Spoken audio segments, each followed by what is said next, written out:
Hello everyone, this is Ian from the Reaper Rocker. Welcome sa Reaper's Goes To.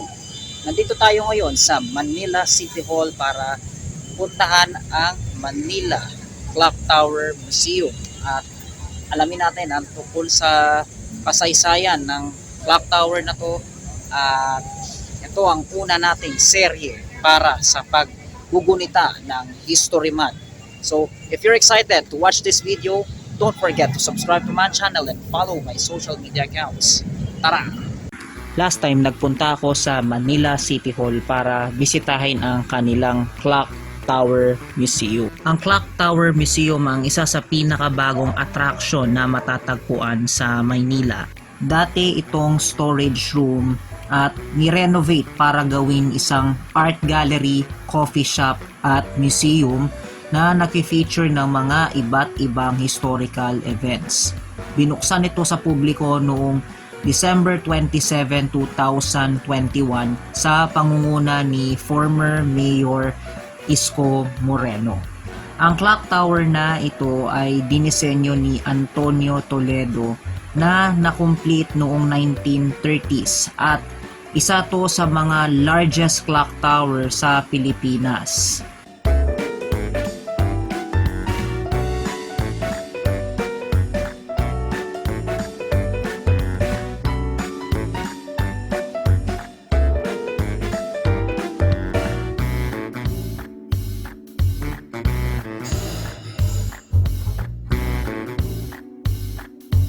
Kada oras, tumutunog ang kampana ng 3 beses at isa ito sa naging icon ng City of Manila.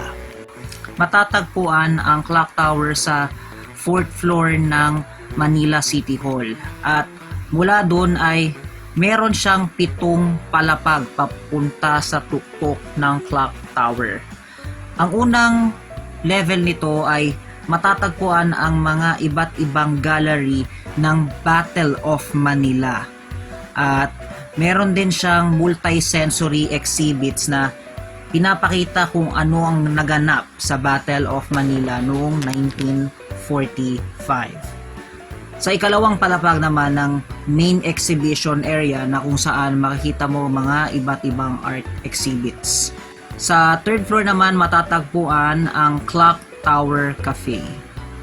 At sa ika-4 na palapag, makikita mo dito ang hall ng mga mayor ng Maynila, ang library, memorabilia, at ang secondary exhibition area. Sa ika-5 palapag ay ang Artisan Center and Tertiary Exhibition Area at sa ika-6 at ika-7 level ay ang clock mechanism at ang panoramic view ng City of Manila. Ang entrance fee ay 100 pesos at pagpasok ko sa loob ay sinalubong ako ng museum curator at binigay niya sa akin yung mga iba't ibang impormasyon tungkol sa museum na to. Una sa lahat ay bawal mag-video sa mga specific na palapag tulad ng mga art galleries at yung kanilang multi-sensory exhibits due to copyright reasons. At bukod doon ay bawal hawakan ang mga artworks at pagkukunan mo to ng photos, make sure na walang flash.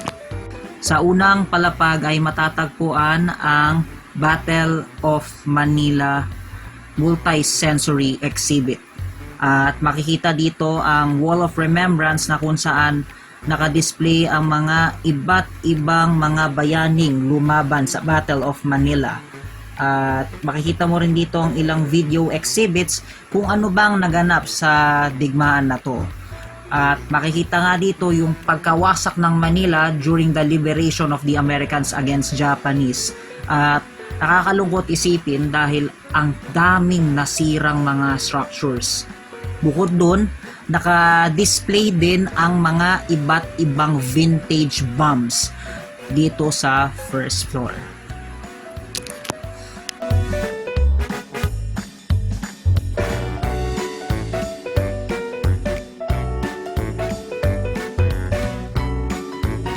Sa second floor matatagpuan ang mga iba't ibang art gallery. According sa curator, every 2 months nagpapalit-palit ang mga art display dito.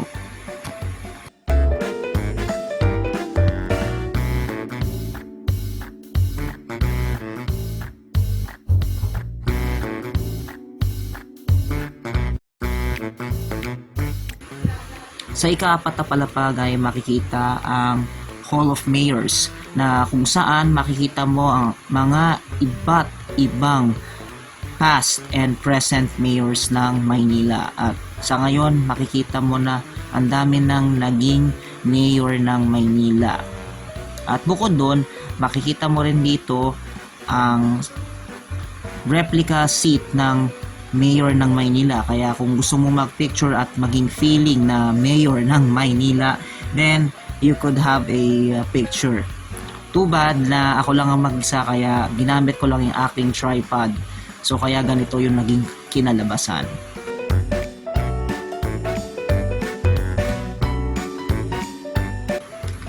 Sa ika-5 palapag, makikita rito mga iba't iba pang mga art gallery. At tulad dun sa second level ay nagpapalit-palit ng mga art exhibit dito at isa pa, pwede mo rin bilhin yung kanilang mga artwork.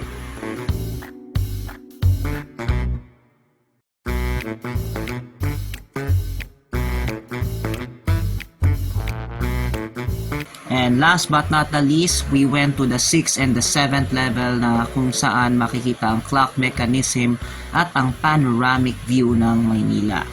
At nakakamangha dahil makikita mo rito ang view ng buong Maynila. Yung side ng Intramuros, yung side ng Binondo, yung side ng Malacanang Palace, at iba't iba pang scenery ng Manila.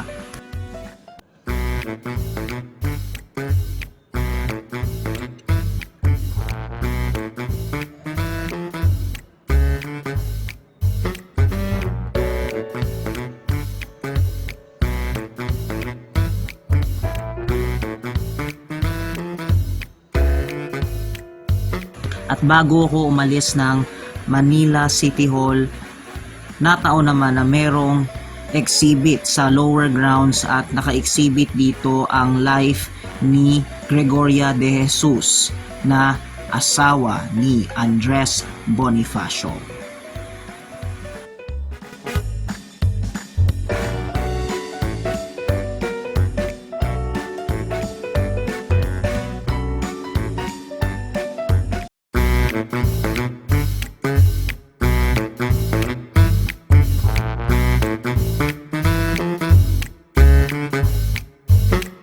Alright, so that was all for the video for today. And let me know in the comment sections ano ang masasabi nyo dito sa Manila Clock Tower Museum. Feel free to comment down below. And if you like this video, don't forget to send a thumbs and consider subscribing. Magkita-kita tayo sa susunod na episode na Rivers Goes to. This is Ian, signing off. Rock on, Philippines.